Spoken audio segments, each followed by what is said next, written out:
guys, Chris here from Carolette Miniature Horses and Carolette Farm.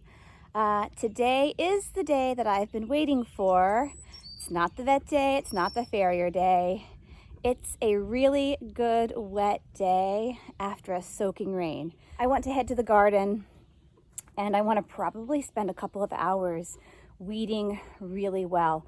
Now that the ground is soft from that soaking rain that we had over the weekend, I should be able to pretty thoroughly tackle the weeds, which is great. Pulling weeds out of kind of dry, hard ground, not recommended. So a day like today when it's really wet, the ground is still good and moist, that's the perfect time to weed. Taking a look here at our tomatoes and our peppers. There are not too many weeds just yet. There are a few. You know, that might be a stand of dandelions to dig out. They have real deep roots.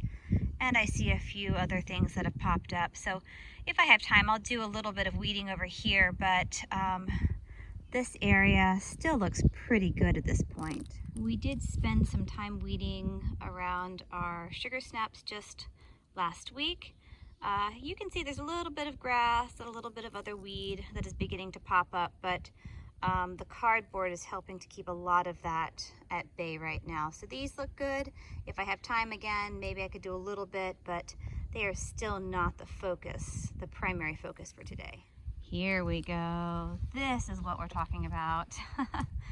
There is so much grass, along with other just random weeds that have really popped up around our broccoli here. So I will spend a lot of time on this broccoli bed. You can see here at the end, lots of weeds. Some of the larger plants have helped to kind of shade out some weeds, but there's still a lot that I need to do. You know, this next row here, we had several plants that did not make it, and so where those plants would have been, we really have nothing but a stand of weeds. Our cabbages here. Oh, let me show you something. Something or someone, a critter has been in here nibbling on my cabbage plants. That is not cool. We do have some issues with groundhogs. Could have been a rabbit. But I will need to start spraying or even covering these with netting. So add that to the to-do list, weeding and then protecting.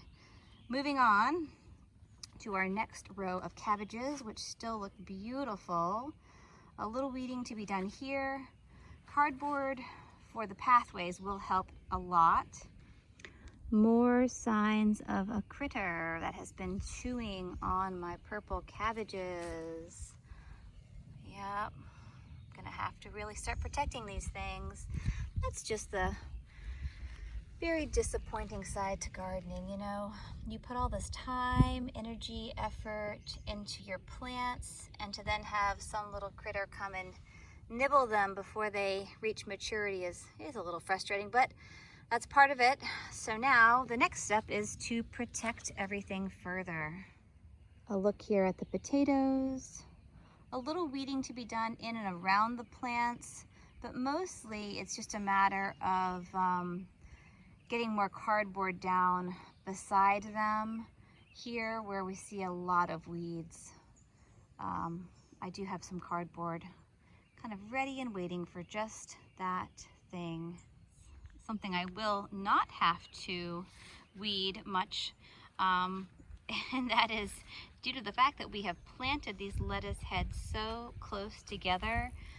They have had just enough room to really grow and spread out, but they have not had any weeds really come up around them or in between them because there has not been the daylight, the sunlight for the weeds to really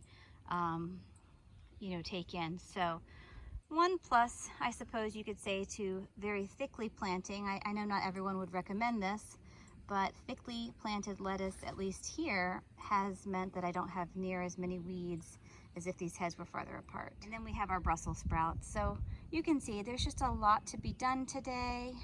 And now it's time for me to set to work. I spy the first bloom on our sugar snaps. Looking down the row, see a few more, and I also see where whichever critter was in here has nibbled on a few of our sugar snaps. So everything will get a good spray. We have the deer, rabbit repellent that hopefully will also deter the groundhog if that's what we have. So I will be sure to spray everything. I've just taken you on a little tour around our garden, and I'm feeling really bummed that something has come in over the weekend and just nibbled on so many things. I mean, they didn't decimate anything. We've had that happen before. You know, last year I had a really nice stand of green beans and the groundhog came in and just ate every single leaf off of every little plant. And that was really disheartening. I have a different plan this year for my green beans. But again, you know, we saw where the broccoli had been nibbled on and the cabbages and even my sugar snaps. I feel like I've never really had anything bother my sugar snaps before. They're usually just super easy peasy. So yeah, I'm feeling a little bummed about that, but I do still need to weed, and then I have to really wrap my head around how best to protect everything. You know, we have great deer netting, so it definitely wasn't a deer. If you didn't have deer netting, you could say, well, maybe the deer got in here. It's not a deer. I'm suspecting a groundhog. Could maybe have been a rabbit, like I think I said earlier, but just a bummer. Something else I want to show you here with my sugar snaps. You know, my sugar snaps had really grown, you know, several feet high, every bit of, 2 feet tall. And so not only did something come and really chew on the tips of the plants, you know, this tip was probably up here, but in doing so, they kind of pulled them down, and the plants have now been snapped, you know, at like 1 foot high. And so, you know, these have been eaten off. They've been eaten all the way right here. I mean, this is less than like a foot off the ground now, and just it's really set our peas back. I mean, I think they'll still give us a few. Like I showed you, I have a couple of blooms that were not eaten over the weekend. But I'm feeling really, really disappointed, guys. I'm not gonna sugarcoat it. It happens, right? It happens. It's still a lovely garden, but yeah, this is not what I was hoping to find today. Here is what I was telling you when the plant was pulled over from above and nibbled on. It then snapped it like all the way down here, you know. That's a real setback for what was a pretty substantial plant. By the off chance that break in the back of the plant is not entirely cutting off the nutrients from getting to the tip, I have gone ahead and I have kind of rewoven it back through, and we'll see, you know, maybe it'll get enough nutrients and it'll keep growing. If not, it'll just have to perhaps regenerate from the bottom. Everything else was mostly just nibbled from the top. That was the only one that I saw that really got broken in half, quite so low. But you know, it's always something. Well, I'm happy to report at least my asparagus bed hasn't been nipped. I'm gonna pick a few pieces, add them to what we have in the fridge. We'll have enough for a second helping here soon. Yeah, you know, I've been kind of looking around everything now to see. Again, it wasn't a deer. We know the deer weren't in the garden, and so the deer are what I would have to worry about with my asparagus bed, some of my flowers. But I am glad to see that at least this wasn't nipped. All right, enough moping. Now we have to get to weeding. I'm gonna trade out my ball cap for a large brim sun hat. I'm also going to sit here and start weeding with the sun to my back. That way my neck will be protected from my hat. I've got my sun shirt on. I've made sure, like, you know, my feet, although I'm wearing Crocs, they're covered. I'm not gonna get sunburned. If you do garden in Crocs and you aren't mindful, you will get nice little Croc tans. So again, I'm done moaning and groaning about the garden. I have work to do. I'm gonna put my sun hat on. And then after that, I think I am going to let things cool off a little, and then this evening bring a bunch of extra netting that we have and rather than having the garden cloth over the hoops and over the green planter behind me, I will actually stretch the deer netting, the extra netting we have. That has worked in the past when we've had issues with critters. It's not usually quite so early in the season that we have to do this, but I will, because my job now is to protect my plants, right? So that's what I think I will do. I'll keep thinking on that as I weed. I'll have plenty of time to be with just my thoughts, but I'm pretty sure that'll be the next step this evening, as well as spraying. It doesn't hurt to spray just to be safe. A little tip here that I like to personally do when it comes to weeding: not only wait until the ground is good and soft, but you know, these grass pieces are quite large, as you can see, and it gives me a little more to actually hold on to. I do a lot of weeding by hand. I know some people like to use tools. I prefer just to use my hand though, more often than not. And you know, I like to put everything in a discard bucket, but I in some ways I like waiting until the grass is a little bigger, just because it gives me a little more plant to hold on to. And you know, the idea is that you're really getting the roots up as well and not just breaking the roots, which is why we've waited for a day like today when the ground is soft and wet. I've just finished up the broccoli bed. It's the first of many, but I wanted to show you that after I weeded by hand, by and large, the whole bed, I then came back with my little hand rake or hand cultivator, whatever you would like to call that little tool there. But I then went around and just raked all the dirt, and I loosened it up. That also helped to get some of the smaller pieces of grass and weed that I had not been able to pick by hand. So this bed looks really good. I did transplant this one little broccoli plant here. It doesn't look so great, and I saw that it wasn't doing very well middle of last week, and I didn't really know why until I got up close with it today. This little plant had been hiding back underneath this larger plant, and although the green foliage was trying to reach out into the sunlight, the root was actually kind of underneath the larger plant, and it was beginning to become uncovered. And so I've transplanted it here. It's got lots of good soil now, and I will give it a little water in a bit, but we'll see. I have a feeling because it hung in there long enough, it might just take off here now that it has more space and the roots are well covered. Because I tend to garden for long stretches of time, I very much like to sit on a bucket. It saves my knees a little. Yes, you're still bending over, but I do find having a seat is very helpful. As I rake around my cauliflower here, a couple of things I want to note. I have one really small cauliflower plant kind of hiding over there. I'm going to transplant that out and put it somewhere else where it will have more room, more sunshine. But another thing I want to show you here, these cauliflower plants, a lot of them were very leggy when we put them into the ground.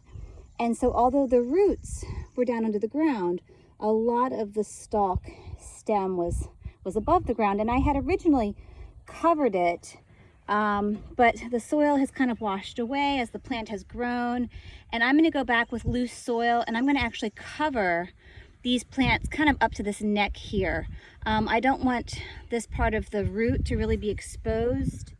I have another cauliflower plant here that was very much intertwined and kind of choked out by another plant.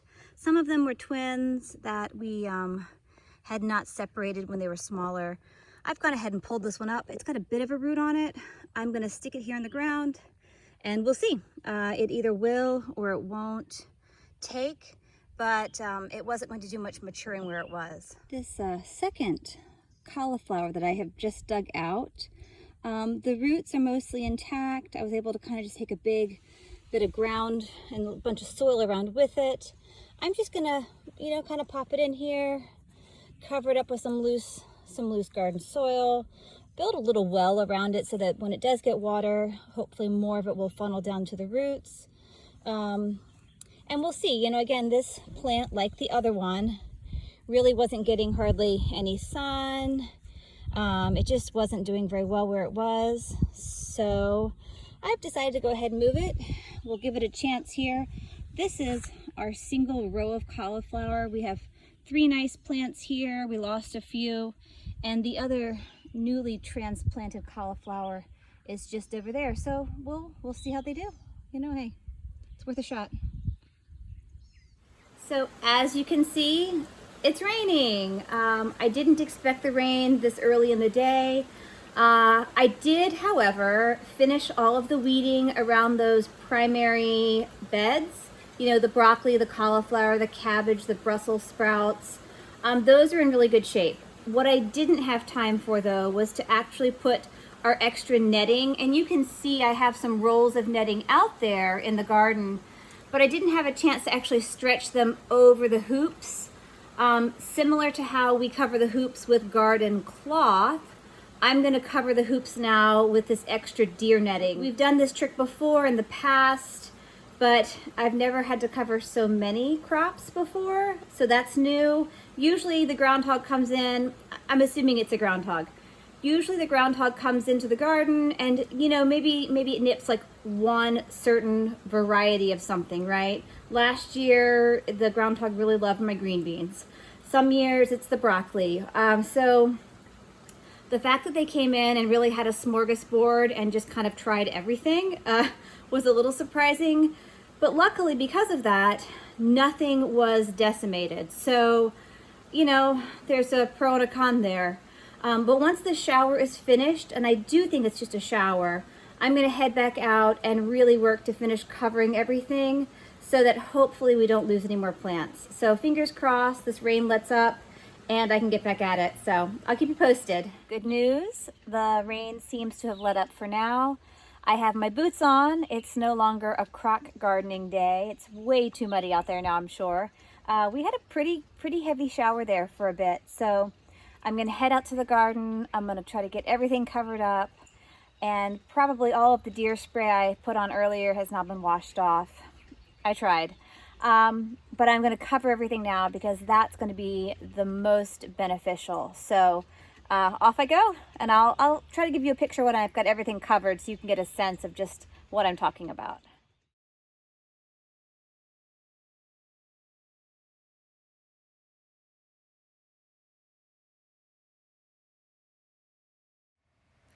Showing you around the garden here, you can see where we covered everything with either additional deer netting or wire cages. We tried to really fortify all of those plants that we could see signs of having been nipped. And, you know, we covered things with pieces of wood and clips to help hold the netting in place. We'll need to get a few more clips. But we also put more cardboard down to help with weed barrier protection. You know, I feel pretty good about the state of the garden right now, but we'll have to kind of wait and see. So far, so good. Fingers crossed.